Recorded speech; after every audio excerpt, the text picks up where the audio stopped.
My name is Celine. I'm 40 years old, and this is the story of how love slowly turned into survival. It started like so many modern stories do online. At first, it was just messages, these casual conversations that felt surprisingly easy and familiar. We'd talk for hours, laughing about small things and sharing stories about our lives. I felt comfortable with him in a way I hadn't felt with anyone else in a very long time. It felt safe. After only a few weeks of constant communication, we decided to meet. And what surprised me was how natural everything felt in person. There was no awkwardness, no hesitation, just an immediate connection. Even though we lived far apart, we made a bold choice. We decided to try a long-distance relationship, both of us believing that with enough effort and commitment, we could make it work. And for a while, it did. Our relationship felt smooth. It felt stable. It felt real. We overcame the distance, built a life together, and were blessed with 3 beautiful children. I genuinely believed we were creating something solid, something that would last forever. I trusted him completely. Then one day, my entire world shattered. Everything changed. I found out he had other children. Not just one, but children with 2 different women. I remember just sitting there quietly, staring at the proof in front of me, waiting for my heart to slow down, for the ringing in my ears to stop. It felt like the ground had just cracked open right beneath my feet. And the deepest pain wasn't that I didn't love him anymore, which the sudden, crushing realization that I never truly knew him at all. When I confronted him, I hoped for clarity, for remorse, for some kind of explanation that would make sense of the chaos. But the truth didn't bring clarity. It just brought more chaos. After that day, we argued constantly.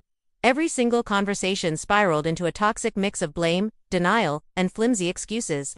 The trust that had been the foundation of our family was completely gone. Communication became painful, a weapon we used against each other. The more we tried to fix things, the more obvious it became that we were fundamentally incompatible, not in our values, not in our understanding of honesty, and certainly not in the kind of future we wanted for our family. I stayed longer than I should have. And looking back, it wasn't because I was weak. It was because I was a mother, desperately trying to protect my children from the pain of a broken home.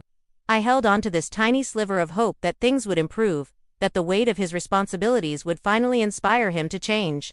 But hope can't survive in a war zone, and love can't breathe in an atmosphere of constant conflict. One day, something just shifted inside me. It wasn't a dramatic explosion of emotion. It was a quiet click. I wasn't angry anymore. I wasn't even sad. I was just tired. So deeply, profoundly tired. Tired of arguing the same points over and over. Tired of having to explain my own worth. Tired of trying to build one unified life with someone who was secretly living multiple separate ones. And in that moment of exhaustion, I made the hardest decision of my life. I walked away.